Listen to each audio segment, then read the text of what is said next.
La commune de la semaine. La commune de la semaine. La commune de la semaine fait étape à Sarralbe. Je suis en compagnie de Dominique Klein. Bonjour Dominique. Oui, bonjour Pascal. Dominique, est-ce que je dois vous appeler par votre prénom ou tout simplement Monsieur Cigogne comme beaucoup de monde le fait et pas seulement à Sarralbe? Oui, effectivement, maintenant j'ai un surnom. Dominique ou Monsieur Cigogne, je suis polyvalent et je réponds aux deux. Dites-moi comment vous est venue cette passion pour la cigogne? Je ne me l'explique pas moi-même. Moi, je suis un passionné de nature, de faune et de flore. Hein. J'ai travaillé 40 ans à l'Office national des forêts, donc j'ai baigné dans la nature. Et il y a à peu près une quinzaine d'années, je sais pas, j'ai eu un appel des cigognes. Elles m'ont appelé, elles m'ont dit il faut que tu fasses quelque chose pour nous, il faut que tu t'occupes de nous. Il y avait une association en Alsace avant qui s'occupait très bien des cigognes d'ailleurs, l'Appréciaille. Mais avec le Grand Est, elle a été dissoute. Et moi j'ai mis le pied dans les nids de cigognes il y a 15 ans, mais ça fait un peu plus d'une dizaine d'années où maintenant je suis vraiment, je suis à fond dedans. Alors je sais pas, j'arrive pas à m'expliquer. C'est comme un message qui est venu du ciel, donc c'est un beau message alors. Voilà, c'est venu d'en haut. Vous êtes en relation directe avec le ciel. Et pour faire partager cette passion et pour sensibiliser les gens, vous êtes allé jusqu'à créer comment pourrait-on dire, une web télé. Je sais pas si c'est le terme exact. Oui, une télé-réalité, mais télé-réalité souvent c'est plutôt péjoratif. Là, c'est vraiment la télé-réalité des cigognes de Sarralbe. Donc c'est une caméra qui filme les cigognes 24 heures sur 24. On commence mi-janvier et on termine en automne. Donc on va suivre l'arrivée des cigognes, l'accouplement, le nid, la ponte, la couvaison, l'élevage des cigogneaux et ensuite l'envol. Et il y a beaucoup de monde qui vous suit. En fait, vous avez réussi à leur transmettre votre virus pour les cigognes, votre passion pour les cigognes quelque part. Ah oui, c'est un bon virus. Il pique pas, il fait pas mal à la tête, il fait rien du tout. C'est bien. C'est un virus. On a eu de la chance. On a démarré c'est la 6e saison. Donc, pendant le premier confinement, c'était en 2020, il me semble, quand tout le monde était coincé à la maison, personne ne pouvait sortir à plus d'1 kilomètre. Donc, la télévision, les gens, à force de regarder, ils commencent à tourner en rond. Et on a eu la chance, on a eu plusieurs articles dans la presse nationale, la presse régionale, la télévision régionale et nationale aussi, plus les radios. Et les gens ont entendu parler de nous. Et ils se sont branchés sur la caméra 24 heures sur 24. D'ailleurs, ils se sont tellement branchés dessus qu'il a fallu augmenter le débit. J'ai appelé Pierre-Jean Didiot, le maire de Sarralbe, tout de suite. J'ai dit, Pierre, faut faire quelque chose, au secours. On avait plus de sorties que de débit, quoi, plus de demandes. On a augmenté. Là, on était à 50 000 connexions journalières l'an dernier, et cette année, je sais encore pas. Dès qu'il y aura les naissances, c'est là qu'on va se rendre compte de l'explosion. Comment est-ce qu'on suit ces animaux dans leur migration? Comment est-ce qu'on fait pour savoir où ils se trouvent? Jusqu'à présent, il n'y avait que la pose de bague, hein, parce que je suis bagueur aussi, donc je bague des cigognes depuis maintenant 7 ans. On met des bagues et la progression, le suivi des animaux en migration se fait uniquement par lecture de bagues, c'est-à-dire je bague une cigogne X ou Y à Sarralbe. En général, elles descendent elles descendent sur Dijon, le Rhône, la Camargue et l'Espagne. Alors, il suffit qu'elle fasse une pause, par exemple, à côté de Dijon, et quelqu'un repère le numéro de la bague. Bon, il faut avoir du gros matériel pour pouvoir lire le numéro de la bague. Ensuite, il envoie toutes ces données sur un site de bagueur, un site du Muséum d'histoire naturelle de Paris, et ainsi de suite. Donc, on sait si elle est passée, si elle passe par Bordeaux ou par Biarritz, par exemple, si elle va en Espagne, au Portugal ou au Maroc, mais uniquement par lecture de bague, pour l'instant. Et l'année dernière, on a passé la vitesse supérieure avec la commune de Sarralbe.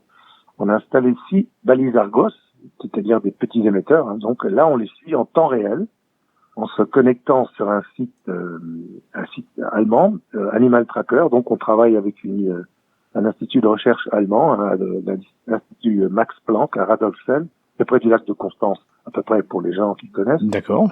Et on travaille avec ces gens-là et c'est génial parce que ce sont pratiquement les plus grands spécialistes des migrations en Europe. Et on a eu de la chance, je sais pas, ils ont trouvé Saint-Albe sympa, la ville sympa, les gens sympas aussi. Et ils sont venus nous donner un petit coup de main et on a installé donc des balises. Et là, on suit les cigognes en temps réel, en se connectant sur l'application qui est gratuite. Hein. C'est un peu comme Webcam Saint-Albe, hein, c'est entièrement gratuit. Donc on se connecte et là en ce moment on voit qu'on a deux cigognes en Espagne, une à côté de Séville, une à Cordoba et on en a une troisième au Maroc et au nord de Rabat. Vous avez parlé tout à l'heure de baguer une cigogne, c'est quelque chose qui n'est pas commun, c'est un geste qui n'est pas anodin. Comment est-ce qu'on s'y prend ? Il y a une formation à suivre, il y a une autorisation à avoir. Comment est-ce qu'on devient bagueur ? Je ne sais pas si le terme est exact.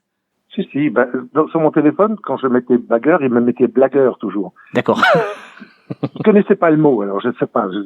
Moi, je veux bien faire les deux, ça me gêne pas du tout. Au contraire, je pense que l'information avec un grand sourire et une petite blague passe mieux. Je vois quand je vais dans les écoles, j'ai toujours une petite blague, une petite histoire à raconter. Les enfants ou même les adultes, tout de suite sont décontractés. Puis se disent, tiens, celui-là, il monte pas sur ses grands chevaux, ça va beaucoup mieux et le message passe. Effectivement, la cigogne étant une espèce protégée, il est interdit de la toucher, de monter dans son nid, de l'attraper, de la blesser, enfin, tout est interdit. Sauf quand on a une autorisation de bagage, c'est-à-dire c'est un examen que j'ai passé il y a 7 ans, un examen qui est délivré par le Muséum d'histoire naturelle de Paris en collaboration avec le CRBPO, c'est le Centre de recherche en biologie des populations d'oiseaux. Donc c'est des examens avec des questions sur les oiseaux. On a une épreuve théorique, une épreuve pratique. Et une fois qu'on a cet examen, on est à peu près une vingtaine en France à baguer uniquement les cigognes. On a le droit de baguer des cigognes, donc on a des petites épreuves. On met une bague à la patte droite, une bague à la patte gauche. Ensuite, les cigognes, on bague uniquement les cigognes au nid, parce qu'on n'attrape pas une cigogne adulte. C'est impossible d'ailleurs.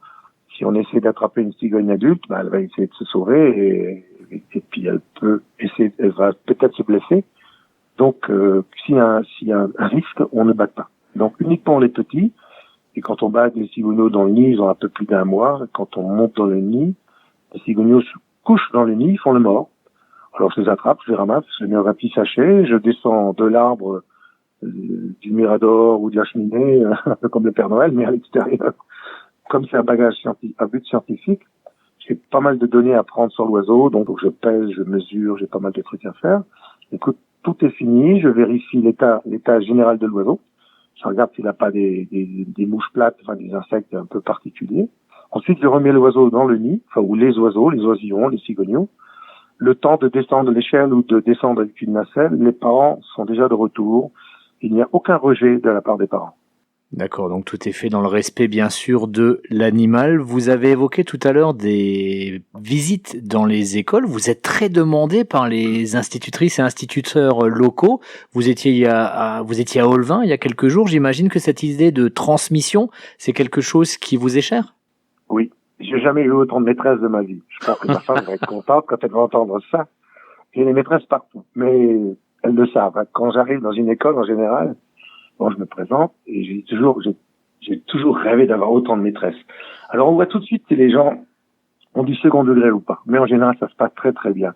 Oui, je suis de plus en plus demandé, c'est-à-dire toutes mes animations sont gratuites. Je vais dans les écoles et j'essaye de transmettre la passion cigogne. Et bien sûr, dans la passion cigogne, il y a la passion nature. Ça va de soi. Et on parle bien sûr de la nature, des produits de traitement, des poubelles. On parle un peu de tout. Mais c'est vrai que c'est passionnant, mais j'ai pas mal de matériel maintenant. J'ai plein de photos. Je fais énormément de photos. Donc des photos, je fais de plus en plus de vidéos. Donc j'ai tout un support qui m'accompagne. Et en fonction des questions, on enchaîne sur les craquettements, sur les migrations, sur les oiseaux, sur la bague. C'est un peu ça part par rapport aux questions. Et on pourra compléter également tout ça avec un joli livre que vous avez auto-édité qui s'appelle Balade avec une cigogne blanche. Merci beaucoup Dominique, merci beaucoup Monsieur Cigogne. Merci moi. C'est moi qui vous remercie.